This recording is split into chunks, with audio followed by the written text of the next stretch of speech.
Clearly, within most organisations, we've seen significant cutbacks in spending for learning and development and other activities that organisations are involved in. And the big challenge for the learning and development profession and those who work within it is to make sure that they can meet the needs of all of the employees of an organisation within those limited resources. And the key challenge around making sure that that works is to ensure that they have different strategies for each different group across the workforce. Much of the organisation's spend is focused around young people, or it's focused around leadership or managers, but there's a whole host of people within the business who will be there for some time, who need to increase their capability, who need to predict the future and work within the organisation for a number of years to come. That's a big challenge for learning and development teams.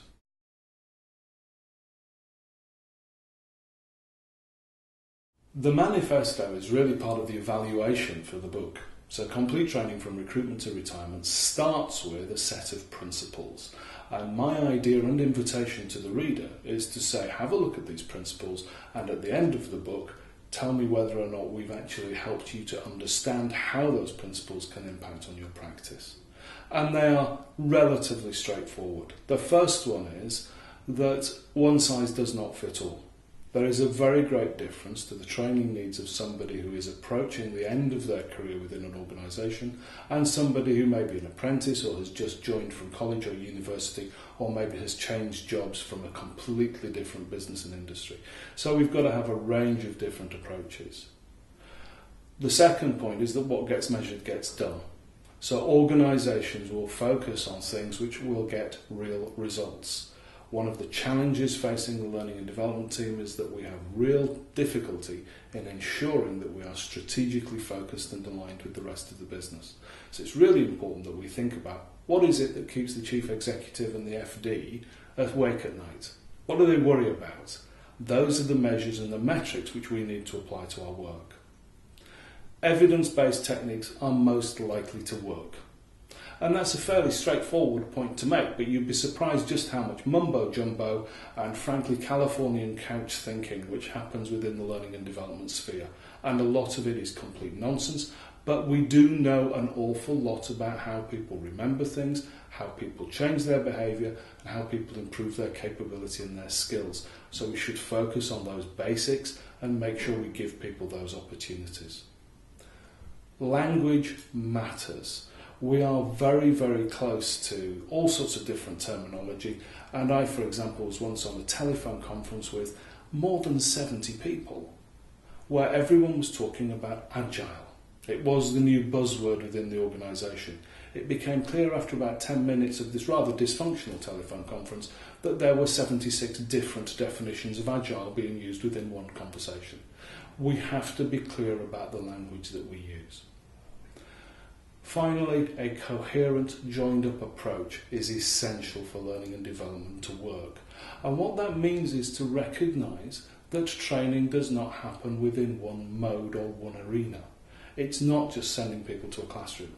It's not just giving people an e-learning module. And it's not just, I'm afraid to say for people who are very, very keen on this, about learning on the job. It is a combination of those things being used strategically and effectively to really change behaviour and provide opportunities for people to think, work and learn differently.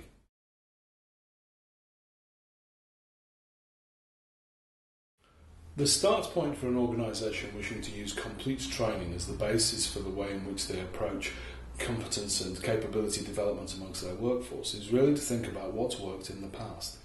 And by worked, I mean what has enabled people to do things differently and do different things.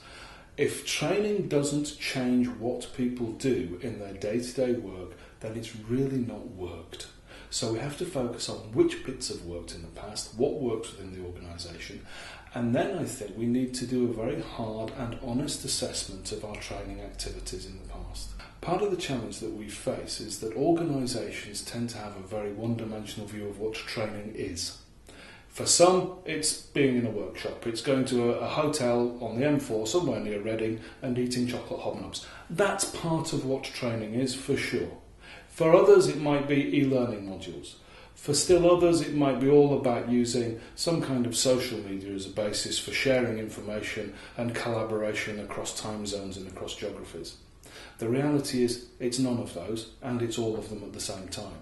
Which parts have worked, and can we use more sensibly and more judiciously those different activities and different methods to ensure that people get the whole picture and are able to change their behaviour towards the way the organisation needs to work in the future, not just change for the sake of it.